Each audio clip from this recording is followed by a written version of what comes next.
네, 안녕하세요. 오토플레입니다. 저는 지금 제네시스 GV60를 시승하고 있습니다. GV60, 현대자동차의 럭셔리 브랜드 제네시스에서 제공하는 순수 전기차죠. 아이오닉5 그리고 EV6와 함께 지금 현재 국내 자동차 시장에서 상당히 주목받고 있는 전기차이기도 합니다. 과연 이 GV60가 어떤 매력을 가지고 있는지 지금부터 저와 함께 만나보시겠습니다. 영상 보시기 전에 구독과 좋아요로 응원도 부탁드리겠습니다.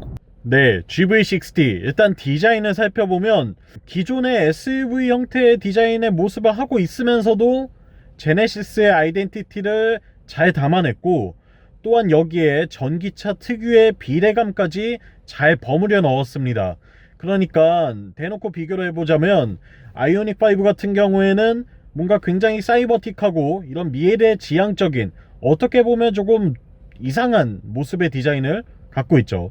그런데 이 GV60 같은 경우에는 기존의 쿠페형 SUV의 디자인을 따르고 있으면서도 그 비례감을 잘 유지하고 있기 때문에 상대적으로 좀 이질감이 덜하고요. 뭔가 어색하다, 낯설다 이런 느낌이 덜 듭니다. 그래서 바깥에서 바라보고 있으면 세련된 신차인가 보네, 새로 나온 차인가 보네 정도의 생각이 들지, 저 이상하게 생긴 차는 뭐야? 이렇게는 느껴지지 않는다는 거죠. 특히나 이 투라인을 강조한 프론트의 헤드램프 라인부터 시작해서 리어의 테일램프 라인까지 전반적으로 제네시스의 아이덴티티를 잘 통일감 있게 유지하고 있는 모습을 보여주는데요. 이런 부분들이 사실 처음 만났을 때는 약간 어색하다 이런 느낌도 없잖아 있었는데, 시승차를 받아서 지금 며칠 동안 계속 타고 다니면서 직접 한번 경험을 해보니까 이 주차장에 갈 때마다 리모컨 키를 들고 이 차의 도어를 열 때마다 굉장히 반갑게 느껴지는 그런 친숙한 디자인을 보여주고 있습니다. 키도 굉장히 예쁘게 생겼죠. 키는 두 가지 컬러로 이렇게 제공이 되는데요. 디자인이 상당히 예쁘게 생겼습니다. 개인적으로는 현대 아이오닉 오너로서 아주 부러운 그런 요소이기도 하네요. 또한 측면부를 보시면 이 쿠페형 라인을 잘 따냈어요. 마치 프론트에서 시작해서 A필러, B필러 그리고 C필러로 이렇게 내려오는 라인들이 굉장히 자연스럽게 이어지고 있죠. 이 차고만 좀 낮다면 진짜 이 차가 SUV가 맞나 싶을 정도로 스포티한 모습까지 잘 구현해냈습니다. 그리고 여기에 리어로 디자인의 시선을 옮겨보면 일단 떡 벌어진 어깨가 굉장히 인상적이죠. 이 좌우폭이 상당히 쫙 벌어져 있는 느낌이 드는데, 여기에 각진 형태로 이렇게 디자인을 트렁크 패널을 넣었는데, 이런 부분들까지도 상당히 인상적으로 다가오는 전형적인 쿠페형 SUV의 디자인을 띠고 있습니다. 또한 제가 타고 있는 차는 스탠다드 2륜구동 모델이에요. 그러니까 가장 베이스가 되는 모델인데요. 휠도 19인치 휠이 들어가 있습니다. 그럼에도 불구하고 뭔가 디자인적으로 느껴지는 어색함 혹은 뭐 깡통 모델에서 느껴지는 그런 부족함, 이런 게 전혀 없어요. 과연 이 럭셔리 브랜드는 뭔가 달라도 다르구나 라는 걸 느낄 수 있게 기본적으로 디자인의 완성도를 상당히 끌어높인 상태에서 이 위에 상위 등급의 모델들을 구성을 했기 때문에 별다른 어색함이 느껴지지 않는다는 것도 이 차의 또 하나의 장점 중 하나가 된다고 말씀드릴 수 있겠습니다. 실제로 아이오닉에는 19인치 휠을 끼워 넣으면 좀 뭔가 어색하죠. 그리고 저거는 옵션을 넣어야겠다, 프레스티지 등급을 선택을 해야겠다 이런 생각이 드는데, 상대적으로 GV60 같은 경우에는 뭐 19인치 휠이 들어가 있어도 그다지 디자인에서 어색함이 느껴지는 부분이 없어요. 그렇기 때문에 이런 부분들도 과연 좀 그래도 고급 모델은 다르긴 다르구나 라는 걸 느낄 수 있게 하고 있죠. 그리고 도어를 열고 실내로 들어오면 이 차가 럭셔리 브랜드가 맞다는 걸 좀 더 확실하게 느낄 수 있게 됩니다. 일단 상당히 밝고 화사한 인테리어가 반겨주는데요. 실제로 이 차에는 인테리어 디자인 옵션이 들어가지 않았습니다. 시그니처 디자인 셀렉션이 포함되지 않은 기본형 사양이고요. 여기에 뭐 옵션으로 수백만 원을 추가하면 이런 트림이라던가 가죽 시트가 좀 더 고급스러워지고 여기서 한 번 더 추가하면 뭐 나파 가죽이 들어간다던가 하는 형태로 알칸타라를 쓴다던가 이런 식으로 좀 더 고급스러운 실내를 누릴 수 있게 되는데요. 사실 그 옵션들을 넣지 않고 그냥 산다고 하더라도 실내 디자인에서 아쉬움이 느껴지는 구석이 전혀 없어요. 우리가 정말 싫어하는 블랙 하이글로시도 아예 안 썼습니다. 블랙 하이글로시를 찾아볼 수가 없고요. 이런 트림들도 상당히 세련되고 고급지게 잘 꾸며내서 글쎄요, 저는 개인적으로는 인테리어 옵션을 넣을 필요가 없을 것 같다라고 말씀을 드리고 싶네요. 기본형으로도 상당히 충분한 수준의 실내 공간의 고급감을 나타내주고 있습니다. 여기에 이 차는 파퓰러 패키지 정도는 들어가 있고요. 지금 뭐 실제로 옵션 사양을 다 따져보면 가격은 약 7천만원 정도가 되고 있어요. 그런 사양의 실내 모습을 보고 계십니다. 헤드업 디스플레이 있고요. 그리고 풀컬러 디지털 클러스터 있고 인포테인먼트 시스템도 마련되어 있고요. 스티어링에도 상당히 고급스럽게 잘 꾸며냈어요. 이쪽에 드라이브 모드 버튼을 넣어뒀고 투스포크 타입의 스티어링 휠인데 가죽 질감도 상당히 좋은 편이고요. 전반적으로 이런 배치, 구성, 레이아웃을 잘 짜놓았다는 생각이 듭니다. 그리고 이 차는 디지털 사이드 미러가 옵션으로 들어가 있는데요. 글쎄요, 뭐 워낙에 호불호가 많이 갈리는 영역이다 보니까 뭐 이게 좋다 나쁘다 말씀드리기보다는 처음에는 적응이 좀 필요합니다. 적어도 며칠 동안은 다소 어색하겠지만 계속 시선이 이 위쪽으로 향하거든요. 저 위쪽으로 향하는데 이 위로 향하는 시선을 한 번 더 끌어내려서 아래로 다시 당겨서 쳐다봐야 되는 어색함이 있고요.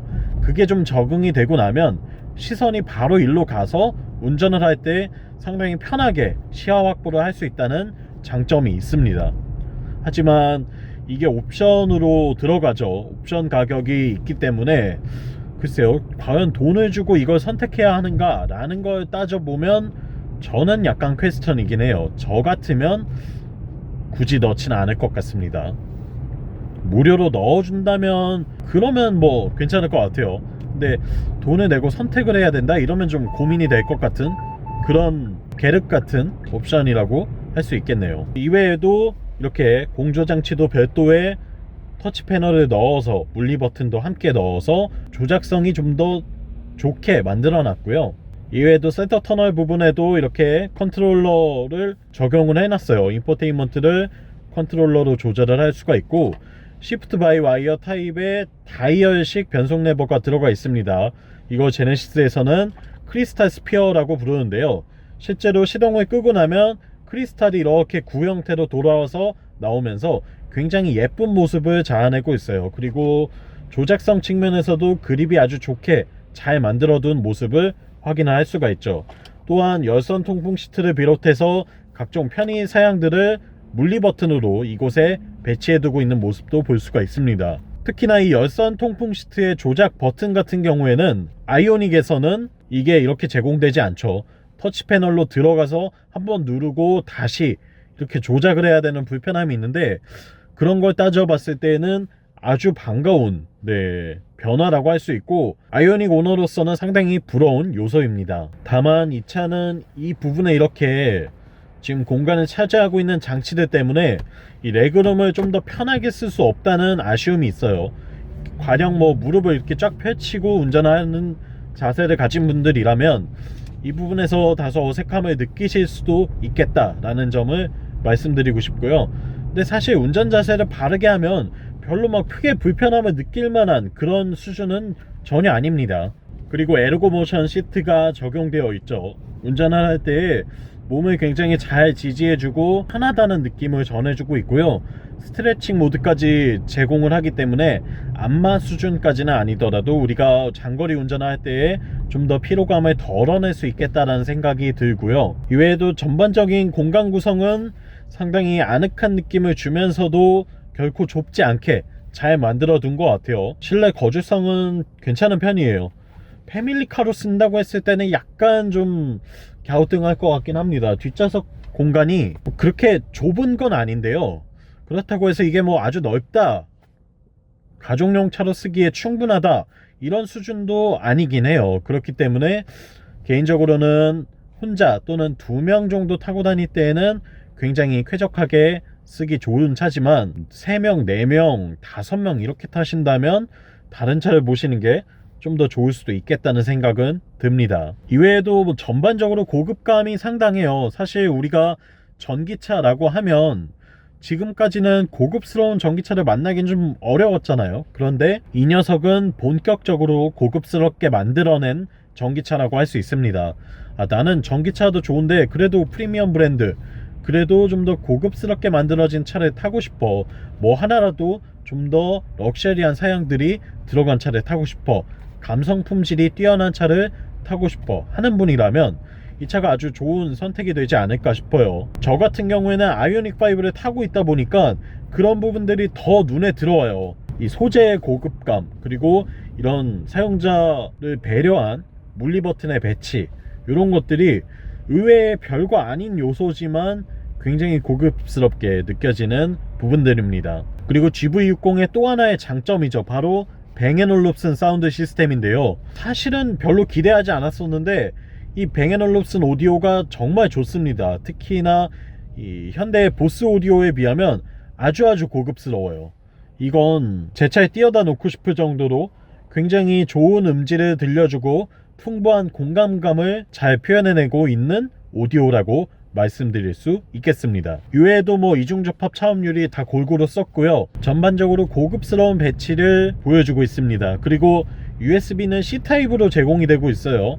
USB 단자는 C타입으로 제공되기 때문에 이 C타입의 커넥터가 연결된 선을 이용을 하셔야 안드로이드 오토나 애플 카플레이를 활용하실 수 있다는 점 안내 드리고요. 수납 공간을 많이 구성하려고 노력을 했습니다. 뭐 곳곳에 수납 공간들을 잘 배치를 하고 있는 모습들도 확인을 할 수가 있죠. 뒷좌석에도 실제로 성인이 탑승하기에 공간이 부족하지는 않습니다. 레그룸이나 헤드룸 모두 적당하게 충분히 잘 구현을 해냈고요. 여선 시트와 에어벤트도 마련되어 있고 또 리클라이닝 기능이 있어서 등받이도 각도 조절을 할 수가 있어요. 암레스트도 물론 마련되어 있고요.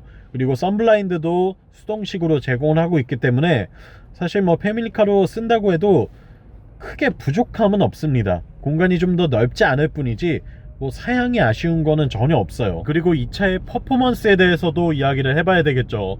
GV60 제가 타고 있는 차는 2륜구동 스탠다드 모델이고요.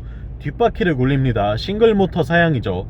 최고 출력은 228마력 정도가 나오고 최대 토크는 35.7kgpm를 자랑하고 있어요. 전기 모터다 보니까 출력이 바로 최대치로 나온다는 점 때문에 내연기관 차와는 약간의 다른 특성을 제공을 하고 있죠. 때문에 가속 페달을 밟으면 즉각적인 가속력을 얻을 수가 있어서 힘의 부족이라던가 이런 걸 느끼기는 사실 쉽지 않습니다. 싱글 모터 사양이기는 하지만 우리가 뭐 시내 주행을 하고 다닌다 혹은 뭐 일상적인 용도로 탄다 했을 때 전혀 힘이 부족하다고 느끼기는 좀 어려운 모습을 보여주죠.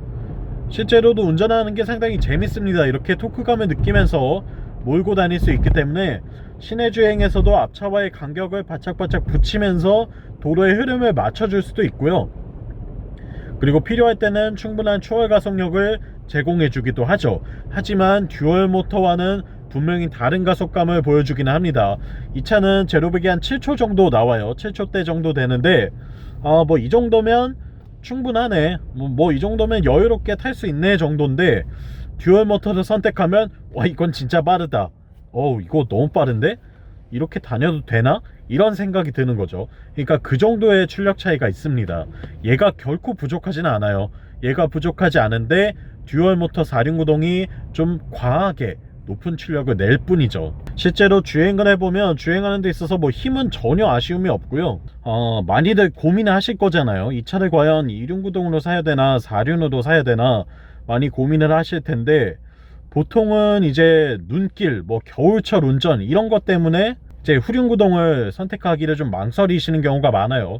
근데 제가 지금 한겨울에 타고 있죠. 실제로 눈도 좀 왔었고요.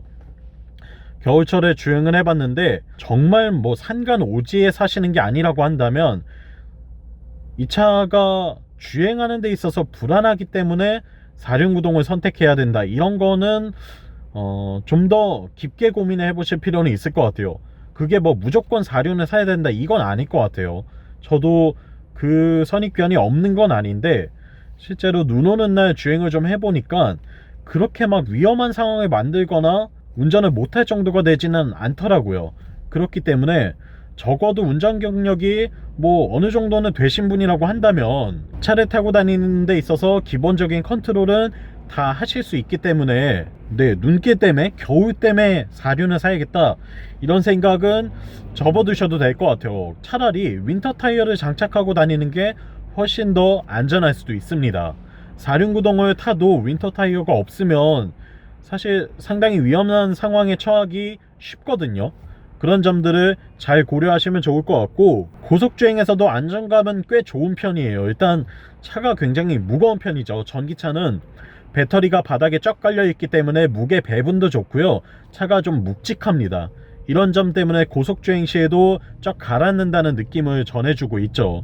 이런 요소가 장점이 되는 차라서 고속주행에서도 불안하거나 이런 거는 없어요. 다만 전기차는 120km 이상으로 달리면 여러 가지로 불리해지는 게 많습니다. 일단은 가속력이 좀 떨어지고요, 고속에서는 좀 힘이 부족하다는 느낌을 받으실 수도 있어요. 그리고 두 번째로는 전기를 엄청 먹습니다. 이 차가 전기차는, 모든 전기차는 다 동일해요.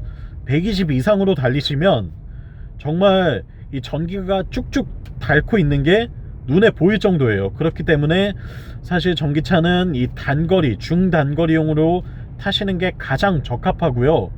그 이외에 뭐 내가 장거리를 꼭 다녀야 한다, 나는 고속도로 타고 다니는 일이 아주 많다, 난 뭐 140 이상의 속도로 달려야 된다, 이렇게 하시는 분이라면 다른 차를, 내연기관 차를 보시는 게 아직까지는 좀 더 도움이 되신다라고 말씀드리고 싶네요. 네, 그리고 연비에 대해서도 말씀을 드려야 되겠죠. 주행거리 굉장히 궁금하실 거예요. 이 차 타고 몇 킬로나 갈 수 있어요? 이 차 한번 충전하면 몇 킬로 타요? 이런 거 많이 궁금하실 텐데, 일단 제가 기록한 대로만 말씀을 드릴게요. 제가 이 차를 300km 이상 달렸고요, 그동안 기록한 평균 연비는 킬로와트 시당 6.2km를 간다고 기록을 하고 있습니다.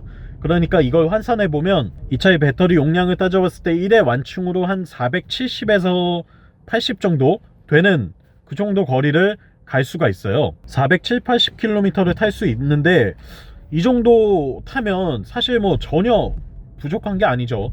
더군다나 한겨울이고 지금 영하 3도입니다. 그리고 저는 히터도 작동을 시키면서 탔고요. 뭐 봄, 가을철이 된다면 아마 제가 볼 때는 누가 타더라도 500km는 그냥 넘고 550km도 충분하게 타실 수 있을 것 같아요.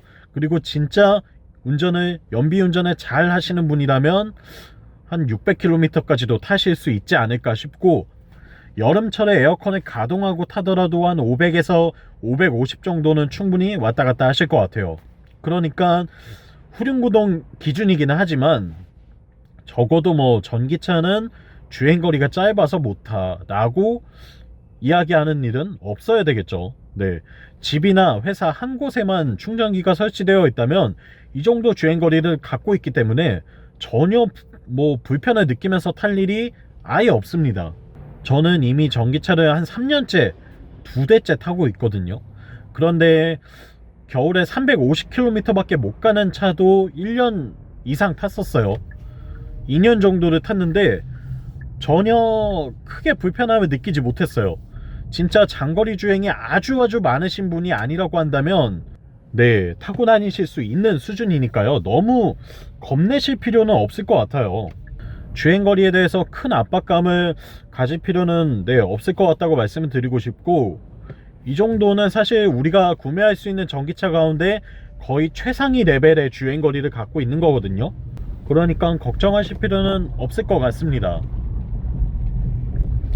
자, 그리고 이제 구매 가치에 대해서도 좀 따져봐야 되겠죠. 이 차가 7천만원 정도 돼요. 그런데 안타깝게도 올해는 보조금 혜택을 50% 밖에 못 받죠. 그러면 실구매가는 한 6,700만원 정도가 되는 건데, 동일한 사양의 아이오닉보다는 한 1,500만원 이상이 비싸게 됩니다. 보조금 때문에 그 차이가 더 벌어지죠. 근데 그럼에도 불구하고 확실히 더 고급스럽고 더 편한 건 부정할 수 없는 사실인 것 같아요. 이런 점을 따져봤을 때에는 네, 구매할 만한 가치가 그래도 충분히 있지 않을까. 나는 좀 더 고급스러운 차를 타고 싶다 하는 분이라면 충분히 구매하실 만한 가치가 있다고 말씀드리고 싶습니다. 지금까지 제네시스 GV60을 만나봤고요. 영상 유익하셨다면 구독과 좋아요도 부탁드리고, 궁금하신 점이 있다면 편하게 댓글 남겨주시면 제가 아는 선에서 최대한 말씀을 드리겠습니다. 오늘 영상에 미처 담지 못한 내용들이 좀 있을 수도 있어요. 그리고 전기차에 대한 궁금함이 분명히 있으실 텐데, 제가 전기차 뭐 3년 가까이 타고 있기 때문에 무엇이든 다 말씀을 해드릴 수가 있습니다. 궁금하신 점들이 있다면 언제든지 편하게 물어봐 주세요. 네, 지금까지 오토플레이였고요. 다음 시간에 또 재미있는 시승기로 돌아오겠습니다. 다음번에 또 만나요. 안녕.